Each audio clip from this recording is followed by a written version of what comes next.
खोर होते हैं, मीटर की ये मीटर चोरी की बात करते हैं। सर कौन सिखाता है गरीब बंदे को चोरी?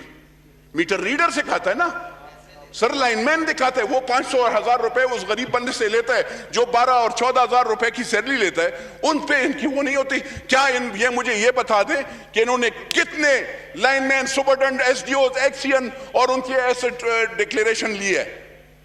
कितनों से उनके मालूमात की है कि वो क्यों लॉसेज हो रहे हैं? गरीब बंदे के घर पे बिजली नहीं, अमीर के वो जो कारखानादार है चले वो भी हमारे उसमें, लेकिन आखिर हम क्या करें सर? मेरे पेशावर में सब बिजली नहीं है, वो वहां पे मजारी साहब है उनकी एरिया में भी वो तो कह रहे हैं कि वो तो बिल्कुल रो रहे हैं। तो सर ये मेहरबानी फरमाकर इसमें ऐसे ना लिया जाए कि हम हुकूमत के या पाकिस्तान के खिलाफ हैं, लेकिन आईन मुझे हक देता है, मेरे पाकिस्तान के हर एक बच्चे को यह हक है कि उसको बिजली, उसको नौकरी, उसको तालीम ये देनी चाहिए और सर उसको सहूलियात देनी चाहिए।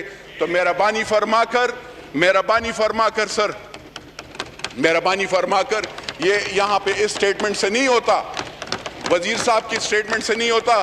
मेरी रिक्वेस्ट ये होगी कि वजीर आजम साहब, इस पे मेरी रिक्वेस्ट ये होगी और ये सारे ऐवान कि आप इस पे वो करें, अगर जो रिस्पॉन्सिबल है उसकी रिस्पॉन्सिबिलिटी। और मैं आपको बताऊं सर, ये ठहरे सर, मैं मिनिस्टर साहब, नहीं एक सेकंड सर, नहीं मैं इस पे 2 घंटे भी करूंगा। मेरे पर लोग जल रहे हैं, पाकिस्तानी जल रहे हैं, मैं आपसे वो करूंगा सर। मुझे ये बताएं, जब इतना मखरूज इदारा है, बिजली सारी वो है, तो वहां पे ये फ्री बिजली क्यों दे रहे हैं बिजली मुलाजमीन को? पाकिस्तान तो गरीब मुल्क है ना, हम लोगों को गरीब एक जो 6,000 या जो 12,000 रुपए जो सुबह 8 बजे सुबह 8 बजे उठता है और वो गरीब जो है उसने कभी बेलचा और कभी वो जब सारा दिन वहां पे थका हुआ आता है, वो इनको बिल देता है, बिजली वालों को बिल देता है, लेकिन ये अपने मुलाजमीन, SDO, lineman, superintendent, XEN, SC, वो उनसे बिजली के बिल नहीं लेते। क्यों नहीं लिया जाता? मुझे इसका भी बताया जाए। ये आखिर कौन सा कानून है कि पाकिस्तान जहां पे लोग मर रहे हो, बिजली नहीं हो और इनको ये फ्री में वो हो रहे हो, इनके अफसरान को नई गाड़ियां मिल रही हो, लड़ाई हो रही हो, नई लड़ी उसमें मैं गया सर।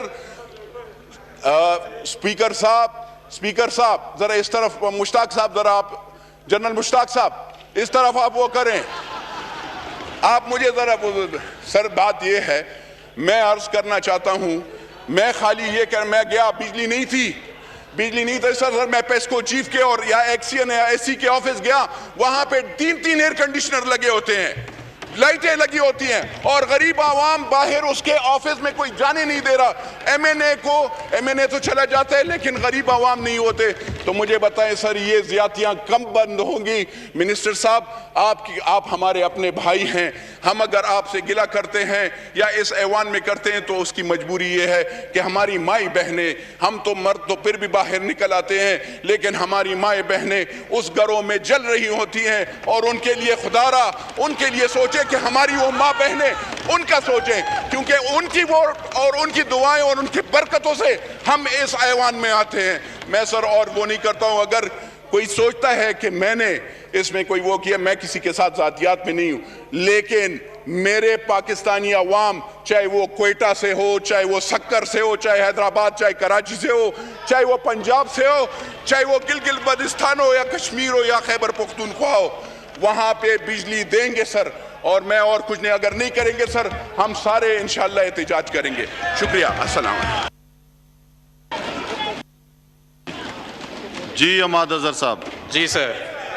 स्पीकर साहब, तकरीर भी हो गई, ऑपोजिशन ने डेस्क भी बजा दिए, दाद भी मिल गई, लेकिन क्या मैं पूछता हूं आज आपसे, अगर आज निज़ाम का बिगाड़ है तो ये क्या इमरान खान था जिसने 50% महंगे कॉन्ट्रैक्ट किए बिजली के, 50% ज़्यादा बिजली कॉन्ट्रैक्ट की?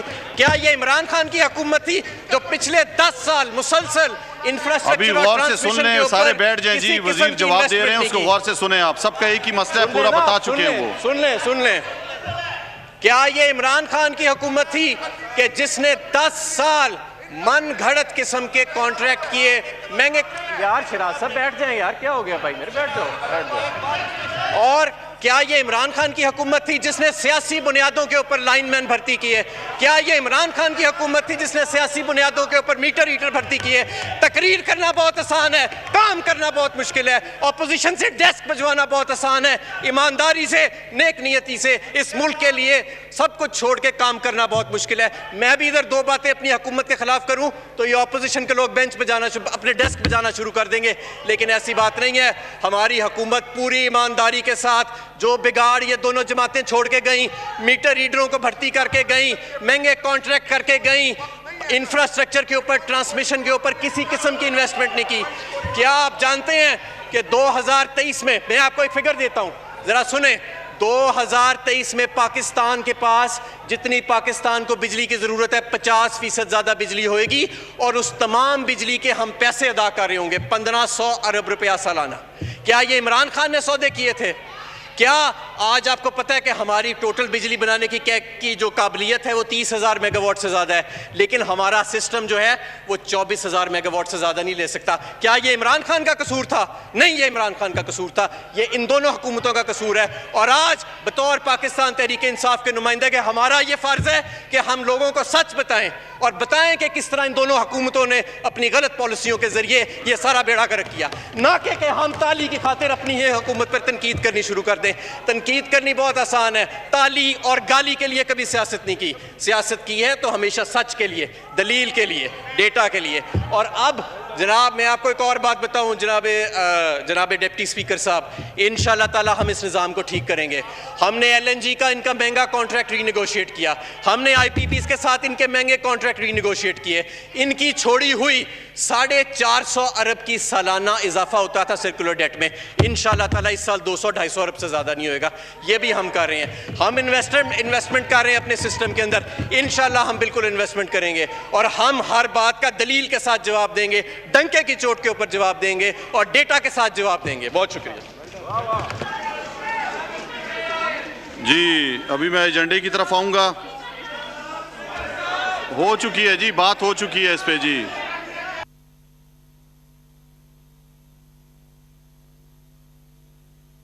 आइटम नंबर 3 जी, सैयद जावेद हसनैन साहब आइटम नंबर 3 पेश करें। इसके बाद थोड़ी देर बाद आपको देता हूं सबको मौका। जी सैयद जावेद हसनैन साहब आइटम नंबर 3 पेश करें। बिस्मिल्लाहिर्रहमानिर्रहीम। जी जनाब स्पीकर, इस्लामी जमहूरिया पाकिस्तान के दस्तूर में मज़ीद तरमीम करने का बिल, दस्तूर तरमीमी बिल 2021 पेश करने की इजाज़त दी जाए। जी मलाइका बुखारी साहबा, क्या आप इसकी मुखालफत करती हैं? थैंक यू जनाब स्पीकर। जनाब स्पीकर, सबसे पहले तो मैं फाजिल मेंबर की काविशों को, इनके इक़दाम को सराहना चाहती हूँ कि निज़ाम अदल के अंदर जो चेंजेस लाना चाहते हैं, जो तरामीम लाना चाहते हैं पाकिस्तान के आम आदमी के लिए, ये काबिल सताइश हैं। अब अगर आइनी जाविये से देखिए आप इस चीज़ को, तो हमने इनसे पहले भी इस बात पे इनको बावर किया था कि आर्टिकल 185 के अंदर जो सज़ाए मौत का मुजरिम है उसको अपील का हक है। इनकी कोशिश ये है कि उसके अंदर 90 डेज़ की, 90 दिन की कदगन लग जाए। इसलिए हमने इन्हें कहा है कि इस बिल को आप कमेटी में ले जाएं, वहाँ इस पर बात कर लेंगे और कोशिश करेंगे कि सुप्रीम कोर्ट के रूल्स के अंदर तरमीम के थ्रू हम एक 90 दिन की मुद्दत दे दें, बिकॉज आइन के अंदर इस किस्म की मुद्दत की नज़ीर नहीं है। सही जी। अब मैं तहरीक ईवान के सामने पेश करता हूँ। सवाल यह है कि इस्लामी जमहूरिया पाकिस्तान के दस्तूर में मज़ीद तरमीम करने का बिल, दस्तूर तरमीमी बिल 2021 पेश करने की इजाज़त दी जाए। वो तमाम अराकीन जो इसके हक़ में हैं हाँ कहें, वो तमाम अराकीन जो इसकी मुखालफत में ना कहें। मेरे ख्याल में अक्सरियत का जवाब हाँ में है, लिहाजा बिल मंसूर करने की इजाज़त दी जाती है बिल पेश करने की। आइटम नंबर 4, आइटम नंबर 4 जी सैयद जावेद हसनैन साहब आइटम नंबर 4 पेश करें। जी ये थोड़ा चला लूँ उसके बाद देता हूँ जी, देता हूँ, ये थोड़ा सा चला लूँ, इजला कर लूँ, आपको देता हूँ उसके बाद सबको। मैं बैठा हूँ, यहीं पे बैठा हूँ जी। जी जनाब स्पीकर, मैं आईने पाकिस्तान के आर्टिकल 185 में तरमीम का बिल पेश करता हूँ। मज़कूरा बिल पेश कर दिया गया। आइटम नंबर 5 जनाब जाहिद अकरम दुरानी साहब आइटम नंबर 5 पेश करें।